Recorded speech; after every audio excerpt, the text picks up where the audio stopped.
Have you ever noticed how quickly people judge someone who simply says, "I don't really follow sports"? There's this subtle shift in the room. A brief silence, maybe a raised eyebrow or a half smile that doesn't quite reach the eyes. And suddenly, you feel it. That unspoken assumption that something must be wrong with you. That you're antisocial, arrogant, emotionally disconnected, maybe even a little strange. But here's what most people never stop to consider. The psychology behind disliking sports has almost nothing to do with laziness, and everything to do with how a person's mind is wired, what they experienced growing up, and how they fundamentally relate to group identity itself. Because sports aren't just games. Psychologically, they function as social rituals, ancient systems of tribal bonding, status signaling, and emotional belonging disguised as entertainment. And when someone instinctively pulls away from that, it often reveals something far deeper about their psychology than society is comfortable admitting. In this video, we're going to explore the hidden emotional and psychological reasons why some people genuinely don't connect with sports culture. We'll examine how childhood experiences, personality traits, emotional sensitivity, and even intelligence patterns can shape a person's relationship with competition and group belonging. And by the end, you'll understand not just why some people reject sports, but what that rejection actually says about human nature itself. If you find value in content that helps you understand people on a deeper psychological level, take a moment to like and subscribe. Most viewers watch silently, but your support genuinely helps this channel reach others who might need this kind of awareness. It takes 2 seconds, and it makes a real difference. Now, let's begin. Think back to childhood for a moment. Remember gym class? The way teams were picked, one captain pointing at faces while others stood waiting, hoping not to be last. For some kids, that moment was exciting, a chance to prove themselves. But for others, it was quietly devastating. A public ranking of social value disguised as a game. And here's what people rarely talk about. Those early experiences don't just disappear. They embed themselves into your emotional memory. They shape how you feel about competition, about group environments, about being watched and evaluated by others. For many people who dislike sports today, there's a direct emotional line connecting back to moments of exclusion, embarrassment, or quiet humiliation they experienced years ago. Maybe they were always picked last. Maybe they were mocked for missing a catch or running too slowly. Maybe they simply felt invisible in environments where physical ability determined social worth.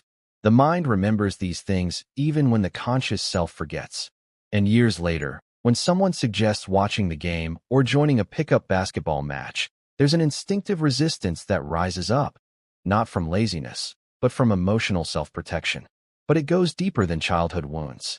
Some people dislike sports because their minds are simply wired differently. Highly analytical individuals often find competitive physical activities understimulating compared to intellectual challenges. Their brains crave complexity, pattern recognition, and mental engagement, not the repetitive back and forth of a ball moving across a field. This isn't arrogance. It's neurology. Different brains find reward in different activities. And for someone whose mind lights up when solving problems, learning systems, or exploring abstract ideas, watching a 3-hour game can feel genuinely tedious in a way that's difficult to explain to someone who experiences it differently. Then there's the introversion factor. Sports culture is inherently tribal. It thrives on collective emotion, the roar of crowds, the synchronized reactions, the shared identity of us versus them. For deeply introverted people, this kind of environment can feel overwhelming rather than exciting. The energy that extroverts absorb from crowds actually drains introverts. What looks like passionate community can feel like emotional chaos. But here's where it gets psychologically fascinating. Sports aren't neutral.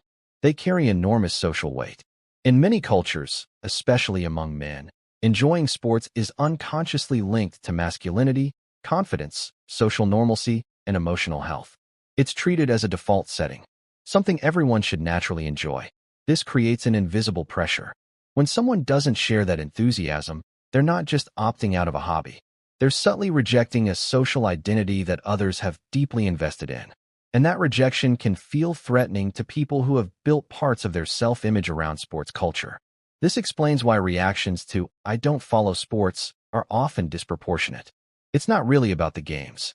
It's about belonging. When you don't share someone's tribal identity, you become psychologically harder to categorize.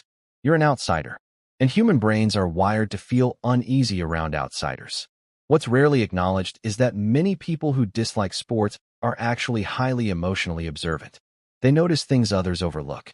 The way sports fans can become irrationally aggressive over a team's loss. The way group loyalty can override individual thinking.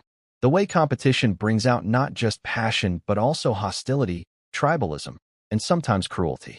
For someone with heightened emotional sensitivity, these observations aren't trivial. They're unsettling. And the instinct to distance themselves from environments that amplify these behaviors is actually a form of psychological self-preservation. Have you ever felt like an outsider simply because you didn't share the enthusiasm everyone around you seemed to have? Or noticed how differently people treat you when you don't fit their expectations of normalcy? Share your experience in the comments. There's another layer here that deserves attention. Some people reject sports not because of personal wounds or neurological wiring, but because of what sports represent socially. They see the obsessive fan culture, the billions spent on stadiums while schools crumble, the way athletes are worshipped while teachers are underpaid. And something in them quietly rebels. This isn't about hating sports themselves. It's about rejecting the values that sports culture often amplifies: blind loyalty, groupthink, the elevation of physical dominance over intellectual contribution, the way winning becomes the only metric that matters. For independent thinkers, this can feel intellectually dishonest. They see the tribal mechanisms at work and choose not to participate. Not because they're superior, but because their psychology genuinely doesn't align with those values. And then there's the experience of being different itself. Once someone realizes they don't fit the mold, a kind of identity forms around that difference. They begin to see themselves as someone who thinks independently, who doesn't follow crowds, who values substance over spectacle. Rejecting sports becomes part of their psychological identity, a quiet statement about who they are and what they value. This can be healthy. It can also become its own trap, a counter-identity that's just as rigid as the conformity it rejects. The psychologically mature position isn't to hate sports or worship them, but to understand why they hold such power over human behavior and to make conscious choices about your own relationship to them. What many people miss is that both passionate sports fans and passionate sports rejectors are often responding to the same psychological forces: the need for identity, the desire to belong, the search for meaning and emotional connection. They've simply landed on opposite sides of the same coin. The truth is, human beings are far more psychologically complex than simple categories like sports fan or not a sports fan suggest. Some people who dislike sports have deep wounds from childhood exclusion. Others have brains that simply find physical competition unstimulating. Some are introverts who feel drained by collective emotional environments. Others are independent thinkers who instinctively resist tribal group dynamics. And some have simply never been given a reason to care. They weren't raised around sports culture, and no emotional connection ever formed. None of these reasons indicate a character flaw. None suggest emotional coldness or social dysfunction. They're simply different psychological paths shaped by different experiences, different brain structures, and different values. What matters isn't whether you like sports or not. What matters is understanding why you feel what you feel and extending that same curiosity to the people around you.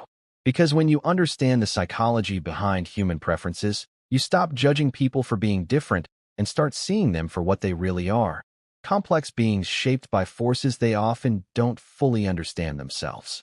The next time you encounter someone who doesn't share your enthusiasm for sports or anything else, pause before you judge.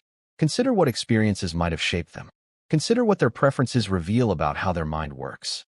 And remember that the most psychologically aware people aren't the ones who assume everyone should think like them.